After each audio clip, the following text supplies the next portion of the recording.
Hello student, finally JEE Mains 2021 examination सर्व structure declare झालेलं आहे. ओके, ऑलमोस्ट सर्व स्टुडंटला ते माहीत असेल, बट त्यामध्ये नंबर ऑफ स्टुडंटला कन्फ्युजन आहे. कारण की JEE Mains 2021 जी एक्झाम होणार आहे त्यामध्ये हिस्टॉरिक चेंज करण्यात आलेला आहे. सर्वांना माहित आहे की ह्यावेळेस जी एक्झाम होणार आहे ती 4 सेशन मध्ये होणार आहे. याआधी जेईच्या हिस्ट्रीमध्ये असं कधीच झालं नाही. ओके, ते का झालं त्याचा ॲडव्हान्टेज म्हणजे ही तुमच्यासाठी कदाचित अपॉर्च्युनिटी असू शकते की काय काय पॉसिबिलिटी असू शकते, ह्या सर्व गोष्टींचा आपण विचार करणार आहोत. ओके, एक्झॅक्टली सिलेबसचा पण विचार केला तर मायन्युटली जे चेंजेस झालेले आहेत. ओके, एक्झाम फॉर्म फिलअप करण्याच्या ज्या डिफिकल्टीज आहे या सर्व गोष्टींचा आज आपण डिस्कशन करत आहोत. ठीक आहे, सो लक्ष द्या. आत्ताच डिक्लेरेशन आलेलं आहे, सर्वांना ते माहित आहे की एक्झाम 4 सेशन मध्ये होणार आहे. पहा, हे तुमच्या समोर सेशन गिवन आहे. अगदी जेईचं जे पहिलं सेशन होणार आहे ते फेब्रुवारी 2021. ओके, म्हणजे ऑलमोस्ट 2 मंथ बाकी असं आपण म्हणू शकतोय. ठीक आहे, ending of February 23, 24 February 25 and 26 February, म्हणजेच एक्झाम 4 डेज चालणार आहे. हे पण लक्षात असू दे, दरवेळेस ती 4 डेज असते. सेशन 2 मार्च 2021 मध्ये होणार आहे. त्याची डेट्स गिवन आहे 15 मार्च, 16, 17, 18 मार्च 2021. सेशन 3, ओके, त्याची डेट्स या ठिकाणी रिस्पेक्टिव्हली गिवन आहे, जी एप्रिल मध्ये होणार आहे. आणि लास्ट सेशन जे मे मध्ये होणार आहे, लक्षात असू द्या. ओके, जर या सेशन मध्ये जर एक्झामिनेशन होता तर ऑब्विसली बोर्ड एक्झाम या सेशन नंतरच असेल, हे पण क्लिअर असलं पाहिजे. म्हणजेच या वर्षी जी एक्झाम होतीये ती प्री JEE एक्झाम होती असं आपण म्हणू शकतो. म्हणजेच बोर्डच्या आधीच आपल्याला एक्झाम द्यायची. दरवर्षी जी मे मध्ये एक्झाम असायची जनरली ती बोर्डची एक्झामच्या नंतर असायची. म्हणजे तुम्हाला 1.5 ते 2 महिने एक्स्ट्रा भेटत होते. यावर्षी तसं नाही, लक्षात असू द्या. ठीक आहे, आता याच्यात नंबर ऑफ क्वेश्चन असे अराईज होतात की सर मग आम्ही सर्व एक्झाम द्यायला पाहिजे का? येस, आता याच्यात काय रूल्स आहे ते आपण थोडंसं डिस्कशन करूया. पण टोटल जर तुम्ही विचार केला तर 4 सेशन मध्ये एक्झाम होणार आहे. का 4 सेशन मध्ये होती त्याचं थोडंसं समजून घ्या की एक्झॅक्टली करोना व्हायरसमुळे प्रत्येक स्टेटमध्ये करोना व्हायरसची इंटेन्सिटी वेगवेगळी आणि JEE एक्झामिनेशन ही पूर्ण भारतात ऍट अ टाइम कंडक्ट होते. जर समजून घ्या त्यांनी ओनली 2 सेशन, म्हणजे दरवर्षी ती 2 सेशन मध्ये होते. जर 2 सेशन मध्ये कंडक्ट केली असते तर माइट बी काही स्टेटचे जे स्टुडंट आहे त्या पहिल्या सेशनला त्यांना डिफिकल्टी असू शकते, कारण की त्या ठिकाणी करोना व्हायरसचा इम्पॅक्ट जास्त असेल तर. म्हणजेच काय, 4 सेशन पैकी कुठे ना कुठेतरी त्यांचं ऍडजस्टमेंट व्हायलाच पाहिजे, त्यासाठी 4 सेशन क्रिएट करण्यात आलेले. ओके, सेकंड थिंग, 4 सेशन तुम्ही 4च्या 4 सेशन देऊ शकताय. आता काही स्टुडंट विचार करता की सर कुठलेही एक सेशन द्यायचा का नाही, हे तुमच्यावर डिपेंड करतं. 4 सेशन तुम्ही जर देताय, ओके, तर बेस्ट ऑफ 4 मध्ये जे तुमचे मार्क्स असतील, म्हणजेच पहिल्या एक्झामिनेशन मध्ये तुम्ही फेब्रुवारीत एक्झाम दिली, देन मार्च मध्ये पण दिली, एप्रिल मध्ये पण दिली आणि मे मध्ये पण दिली, आणि लेट कन्सिडर मार्चच्या एक्झाम मध्ये तुम्हाला खूप चांगले पर्सेंटाईल आले as compare to the Feb exam, April आणि मे एक्झाम. सो बेस्ट कुठे झाला तुमचा? मार्च मध्ये. तर ते पर्सेंटाईल तुमचे फायनली डिसाइड केले जातील किंवा फायनली ते ओके कन्सिडर केले जाणार आहेत.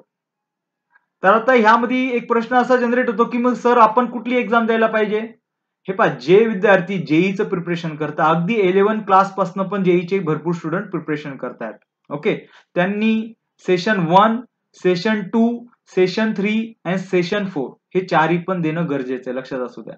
ठीक आहे, ओके. पहा, सेशन 1 मध्ये आता सर्वांना माहिती की सेशन 1 मध्ये बऱ्याचपैकी हा सेशन 1 जो आहे जो फेब मध्ये माइट बी फेब पर्यंत तुमचे काही चॅप्टर्स बाकी असतील, पण डझंट मॅटर, तुमचेच नाही पूर्ण सर्व जे पण स्टडी करतायत त्यांचे ऑलमोस्ट फेब पर्यंत चॅप्टर बाकी राहणार आहे, कारण की करोना व्हायरसमुळे सर्वच लोक थोडेफार लेट झालेले आहेत, हे सर्वांना माहिती आहे. ओके, सो जे स्टुडंट सुरुवातीपासून स्टडी करतायत, ओके ना, त्यांनी सेशन 1, सेशन 2, सेशन 3 ऍज वेल एज सेशन 4 ची एक्झामिनेशन देणं गरजेचं आहे. ओके, आणि ह्यामध्ये पहा आता काही याच्यात काय काय चेंज झालेले आहे. पहा, ज्यावेळेस तुम्ही फॉर्म फिलअप करणार त्यावेळेस तुम्ही ऍट अ टाइम 4 सेशनची फी फिलअप करू शकतायत, लक्षात असू द्या. ऍट अ टाइम 4 सेशन तुम्ही फीस फिलअप करू शकतायत. लक्षात असू द्या, ही सर्वात महत्वाची गोष्ट. काही स्टुडंटला असं वाटतं की मला फक्त सेशन 3 आणि सेशन 4 द्यायचा आहे. तर जसं सेशन 2 ची एक्झाम होणार, लक्ष द्या मार्च मध्ये ती एक्झाम असणार आहे. ती एक्झाम झाल्यानंतर पोर्टल पुन्हा ओपन होणार आहे. त्यावेळेस पण ते फॉर्म फिलअप करू शकतायत किंवा फॉर्म आताच फिलअप करायचा आहे. त्यामध्ये स्पेसिफिक सेशन त्यांनी मेन्शन केलेले आहे, तुम्ही कुठल्या सेशनसाठी एक्झाम देणार आहे. तुम्ही चारही पण सेक्शन घेऊ शकतायत, सेशन घेऊ शकतायत किंवा सेशन 3, सेशन 4 घेऊ शकतायत. पण जनरली जे स्टुडंट जेईचा स्टडी करतायत त्यांनी 4 सेशन मध्ये एक्झाम देणं एक्झाम द्यायला हवी. कारण की यामध्ये ओके ना, लक्ष द्या, सेशन 1 आणि सेशन 2 साठी कॉम्पिटिशन कमी असणार आहे. बट सेशन 3 आणि सेशन 4 साठी कॉम्पिटिशन स्ट्रॉंग असतं. कॉम्पिटिशन म्हणजेच काय की एक्झॅक्टली सर्व लोकांचा जो मेन फोकस असतो तो ऍक्च्युली एप्रिल आणि मे पर्यंत सर्वांचा सिलेबस कंप्लीट झालेला असेल आणि सर्व स्टुडंट ऑलमोस्ट प्रिपेअर असणार आहे. तर का आपण सेशन 1 साठीच प्रिपेअर नाही राहायला पाहिजे. लक्ष द्या, यस, सेशन 1 लाच टार्गेट घेऊन आपण स्टडी करायला हवा. तर ऑब्विसली तुम्हाला सेशन 1 चा जो स्टडी केलेला जो टार्गेट आहे ऍक्च्युली तो तुम्हाला फायदा करणार आहे मार्च सेशन 2 मध्ये, April that is session 3 and session 4 मध्ये पण. ओके, त्याच्यानंतर हे क्लिअर आहे की तुम्ही ऍट अ टाइम फीस भरू. हे याच्यामध्ये गिवन आहे सर्व काही कंडिशन. तुम्ही जर विचार केला तर fees can be paid for the all 4 session, Feb, March, April, May at the same time. However it can be taken forward to another session.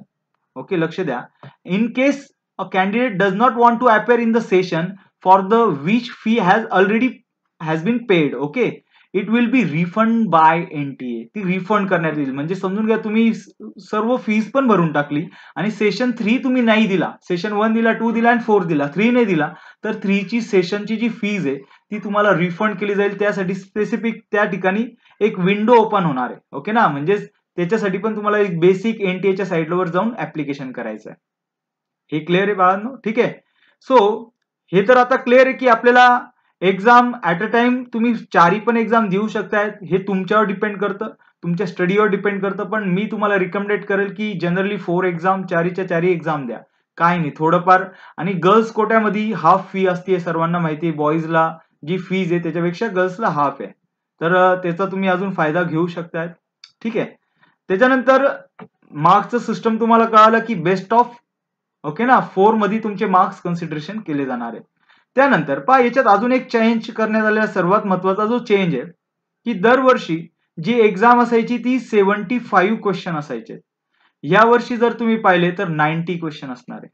75 question कसे असायचे, आता जसं यामध्ये स्ट्रक्चर गिवन आहे. मॅथमॅटिक्स पेपर 1 आपण जनरली देणार आहोत. Actually total जेईचे 3 paper असतात. ज्यांना जनरल इंजिनिअरिंगला जायचं आहे, ओके ना, याच्या व्यतिरिक्त काय, आर्किटेक्ट वेगळं आहे आणि प्लॅनिंग वेगळं, बी प्लॅनिंग म्हणतात, बी प्लॅनिंग आणि बी आर्किटेक्ट हे वेगळं, याचं पेपर वेगळं आहे. आणि हा आपला जनरल पेपर बी आणि बीटेक साठी जो असतो तो, ओके, ज्याला आपण पेपर 1 म्हणतोय. त्यामध्ये तुम्हाला एवढे सब्जेक्ट आहे, मॅथ्स, फिजिक्स, केमिस्ट्री, सर्वांना माहिती आहे. त्यामध्ये पहा 20 क्वेश्चन एमसीक्यू बेस असणार आहे. व्हॉट, 20 क्वेश्चन एमसीक्यू बेस असणार आहे मॅथ्सचा विचार केला तर. आणि 10 इंटिजर टाईप असणार आहे. आता इंटिजर टाईप काय असतात, असे क्वेश्चन ज्याला ऑप्शन नाहीये. आता हे जे 20 क्वेश्चन आहे यांना 4 ऑप्शन आहे आणि निगेटिव्ह मार्किंग पण, हे लक्षात असू द्या. आणि 10 क्वेश्चन असे असणार आहे जे विदाउट ऑप्शन असतात. म्हणजे यामध्ये जर तुमचा आन्सर समजून घ्या 45 आला तर you have to type, okay ना, एक कीबोर्ड गिवन असतो, व्हर्च्युअल कीबोर्ड, त्याच्यात तुम्हाला टाईप करायचं राहतं की त्याचा आन्सर 45. याला निगेटिव्ह मार्किंग नाही. आणि ह्या 10 पैकी तुम्हाला फक्त 5 सॉल्व्ह करायचे आहेत. पहा, लक्ष द्या, या आधीचं जे एक्झाम पॅटर्न होतं 2019चं जर विचार केला तुम्ही, त्यामध्ये इंटिजर टाईप क्वेश्चन 5 असायचे. यामध्ये किती 10 आहे आणि किती सॉल्व्ह करायचे आहेत 5. आता तुम्ही विचार करणार आपण 10च्या 10 सॉल्व्ह करू, 5 कुठले तरी कन्सिडर होईल, असं नाहीये.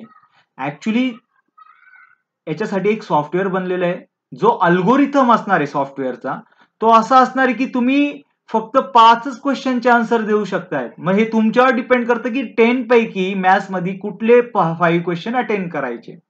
तर असं का करण्यात आलं याचं पण तुम्हाला एक रिझन सांगतो. जो सिलेबस चेंज झालेला, पहा आता याच्यात सर्वात महत्वाची गोष्ट आहे, सिलेबस चेंज झालेला सर्वांना माहिती आहे. चेंज म्हणजेच काय की काही सिलेबस डिडक्ट करण्यात आलेला आहे. ओके.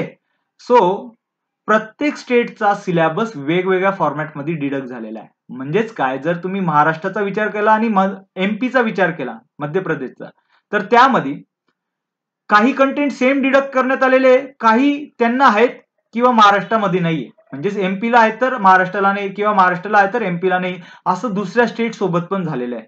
तसंच तुम्ही एनसीआरटीचा विचार केला तर एनसीआरटी आणि स्टेट बोर्डच्या सिलेबस मध्ये पण थोडाफार डिफरंट आहे. ओके, डिफरन्स आहे, लक्षात असू द्या. त्यासाठी हे जे 10 क्वेश्चन असणार आहे, जो सिलेबस डिलीट झालेला आहे, हे पहा, हे 99% ऍप्लिकेबल असणार आहे, लक्षात असू द्या. जो सिलेबस डिलीट झालेला आहे त्याच्या बेसवरच हे क्वेश्चन असतील, त्याच्या बेसवरच क्वेश्चन असतील. मग आता याच्यात 10 क्वेश्चन पैकी 5 क्वेश्चन असे असतील जे स्टेट बोर्ड मध्ये डिलीट झालेले आहे त्यापैकी असेल, बट एनसीआरटी मध्ये आहेत. बट 5 क्वेश्चन असे असतील जे एनसीआरटी मध्ये आहेत पण स्टेट बोर्ड मध्ये नाही आहेत. समजतंय तुम्हाला? हे आपण ज्यावेळेस स्टडी करू त्यावेळेस तुम्हाला अजून क्लिअर होईल. पण लक्षात असू द्या, यामध्ये असेच कंटेंट राहणार आहे ज्यामध्ये सिलेबस डिलीट झालेले आहेत, त्याच बेसवर हे 10 क्वेश्चन बनणार आहेत.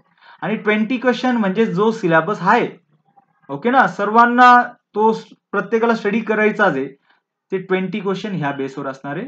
मी फक्त एका सब्जेक्टचं सांगितलं, तसंच फिजिक्स आणि केमिस्ट्रीसाठी पण ऍप्लिकेबल आहे. असं काही नोटिफिकेशन नाही आलं की सिलेबस डिलीट झालेले त्याच्यात क्वेश्चन येणार आहे, पण ही पॉसिबिलिटी 99%. तुम्ही चेक करा.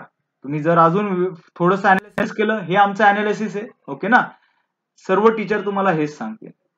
हे क्लिअर आहे? तर याच्यात जे पेपर होणार आहे, आता जसा पेपर 1 होईल तर तो ऍक्च्युली 4 डे चालणार आहे सेशन 1 मध्ये. त्याच्यात शिफ्ट 1 सकाळी 9 ते 12 असणार आहे आणि शिफ्ट 2 दुपारी 3 ते 6 असणार आहे. म्हणजे एका दिवशी 2 पेपर असतात, हे सर्वांना माहिती. तुमचा कुठेतरी एका ठिकाणी नंबर येणार आहे, डोंट वरी. आता याच्यात पण मुलं कन्फ्युज आहे, सर मग माझा कुठे येईल नंबर? हे तुम्ही काय डिसाईड नाही करणार, ते एनटीए डिसाईड करेल, ठीक आहे. पण 4 डे पैकी रोज 2 शिफ्ट असणार आहे, त्यापैकी तुमचा कुठेतरी एका शिफ्ट मध्ये पेपर असेल. क्लिअर आहे? आणि लक्षात असू द्या, याच्यामध्ये एक न्यूट्रलायझेशन प्रोसेस यूज केली जाते. 4 डे जे पेपर असणार आहे म्हणजे टोटल 8 पेपर होणार आहे. काही पेपर खूप हार्ड विचारले जातात, काही इझी पण असतात. सो ज्या दिवशी हार्ड पेपर आलाय त्याचा जो टॉपर असतो, लक्ष द्या, तो 100% ला कन्सिडर होतो. आणि समजून ठीक आहे, याचं डिटेल जे ते मी ज्यावेळेस तुम्हाला टीच करणार आहे त्यावेळेस अजून क्लिअर होऊन जाईल, ठीक आहे. ज्यावेळेस आपण लेक्चर घेऊ त्यामध्ये तुम्हाला क्लिअर होऊन जाईल.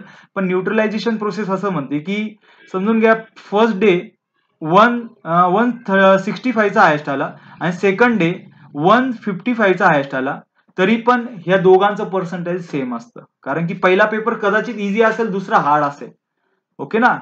हे त्याच्यात कॅल्क्युलेशन असतं. याचं डिटेल मी तुम्हाला सांगणारच आहे. हे तुम्हाला आता क्लिअर झालं की एक्झामचे मार्किंग सिस्टीम कशी आहे. ऍक्च्युली जे न्यू स्ट्रक्चर आलंय, न्यू स्कीम जी आली हे तुमच्या समोर आहे, ठीक आहे. ऍज वेल ऍज डेट्स तुमच्या समोर आहे. जे ऍप्लिकेशन फिलअप करण्याची जी डेट आहे ती 16 डिसेंबर म्हणजे वेनसडे, ओके, टू 16 जानेवारी म्हणजे सॅटरडे पर्यंत आहे. आणि ऑनलाईन जी फीस फिलअप करायची ती 17 जानेवारी पर्यंत तुम्ही फिलअप करू शकता, ठीक आहे. आणि याच्यात पहा, एक महत्वाची नोटीस गिवन आहे. Only one application is to be submitted by the candidate for one session और more than one session, okay, or for all session. म्हणजे तुम्हाला एक सेशन द्यायचं आहे, हा एक सेशन ओनली फेब्रुवारीचा, की तुम्हाला सर्व द्यायचे, की तुम्हाला 2 द्यायचे, पण त्यासाठी सिंगल ऍप्लिकेशन, हे लक्षात असू द्या, ओके ना. म्हणजेच ते ऍप्लिकेशन तुम्हाला आताच फिलअप करायचं आहे. Got it? त्याच्यानंतर multiple application forms submitted by the candidate for the same session will not be accepted at any cost. Okay, हे सर्वांना लक्षात असू द्या. आणि सेकंड थिंग ही पण एक महत्वाची नोटीस आहे. Candidate has option to apply for one session and more than one session together, okay, okay ना. ऍट अ टाइम पण तुम्ही अप्लाय करू शकता and pay fee accordingly, okay. Application window will be reopen. Point to remember, application window reopen होणार आहे कधी? Briefly immediately after the declaration of the result of Feb exam. म्हणजे फेबचा जसा रिझल्ट लागला तर परत ऍप्लिकेशन विंडो मार्च साठी ओपन होणार आहे, ओके. परत सेम एप्रिलचा रिझल्ट लागला तर मे साठी लगेच रिओपन होणार आहे ऍप्लिकेशन विंडो, म्हणजे त्यावेळेस पण तुम्ही फॉर्म भरू शकतात. पण कशाला वाट बघायची, आताच फॉर्म फिलअप करून घ्या. समजतंय? ठीक आहे. चलो, यामध्ये आता स्टडी सिलेबस काय असणार आहे याचं डिटेल स्ट्रक्चर ज्यावेळेस आपण लेक्चर घेणार त्यावेळेस तुम्हाला क्लिअर होऊन जाईल की त्याचं वेटेज वगैरे हे तुमच्या समोर वेटेज वगैरे सर्व गिवन आहे. जर तुम्ही पाहिलं तर याच्यात वेटेज वगैरे जे चॅप्टर्स आहे, आता नंबर ऑफ क्वेश्चन किती विचारला तर हे एक जनरली प्रॉबिलिटी गिवन आहे. याच्यात थोडेफार चेंजेस असतात. पहा आता काय करायचं, तुमची स्ट्रॅटेजी काय असली पाहिजे स्टडीची. ऍक्च्युली तुम्हाला बस सुरुवातीला काय करायचंय, ते स्पेसिफिक छोटे छोटे टार्गेट बनवायचे. एक टार्गेट बनवा ओनली 3 चॅप्टरचा, की 5 to 6 डे मध्ये मला 3 चॅप्टर्स कंप्लीट करायचे. एक छोटा टार्गेट आणि तो कंप्लीट करायचा आहे. ओके, 100% त्याच्यासाठी डेडिकेशन द्यायचं. लक्षात असू द्या, एक्झामचा बिगुल वाजलेला आहे आता. No excuse. जो स्टुडंट एफर्ट्स घेणार नाही त्यांनी विसरून जायचं आहे. ओके, स्टडी केला तरच रिझल्ट भेटणार आहे. एक्झाम ऍक्च्युली क्वेश्चन्स कसे सॉल्व्ह करायचे आहेत, एक्झॅक्टली काय त्याच्यात, म्हणजे यामध्ये जे आपल्या स्ट्रॅटेजीज असणार आहे, आपण काय वापरणार हे आपण लेक्चर मध्ये पाहूया. पण स्टडीच्या बद्दल ओके, आजपासूनच तुम्ही रेग्युलरली त्याचा स्टडी करणं गरजेचं आहे. आता स्टडी कसा करा, ठीक आहे, तुमचं रेग्युलर स्टेट बोर्ड झालंच असेल ते चॅप्टर तर फुल्ली जेईचा बेसवर त्याचं स्टडी करा, फुल्ली डेडिकेटली. ओके, ऍज वेल ऍज तुम्ही त्याचा रेफरन्स स्टेट बोर्ड मध्ये पण थोडंसं रिकॉल करू शकताय. पण ज्यावेळेस स्टेट बोर्डचं चॅप्टर झालं त्याच्या बेसवर जेईचं तुम्ही पाहणार आहोत. ओके, जेईचे लेक्चर्स पाहिजे, ते जे क्वेश्चन सॉल्व्ह केले ते पाहिजे आणि नंबर ऑफ क्वेश्चन तुम्हाला सॉल्व्ह करायचे. कुठलं तरी एक बुक रेफर करता, मी तुम्हाला रिकमेंडेड केलेले बुक आहे ते तुम्ही रेफर करा नंबर ऑफ टाइम्स. एकच book number of times recall करत जायचंय. लक्षात असू द्या, हे ऑलरेडी सुरुवातीपासून करायचंय, हे काय आजचं नाही. लक्षात असू द्या, काही लोक आता मला मेसेज करतात की सर मी कुठलं बुक रेफर करू. आता टाइम गेलेला आहे, बुक पाहण्याची गरजच नाही. पण ठीक आहे, तुम्ही कुठलं तरी एक book as per the your, me already तुम्हाला सांगितलंय, ज्यांनी मला विचारलं त्यांना मी स्पेसिफिक जे बुक्स आहे वेगवेगळे टॉपिक वाईज पण बुक आहे, पण ज्यांना डायरेक्टली एक्झाम द्यायची त्यांच्यासाठी स्पेसिफिक बुक पण मी काय रिकमेंडेड केले ते तुम्हाला भेटून जातील.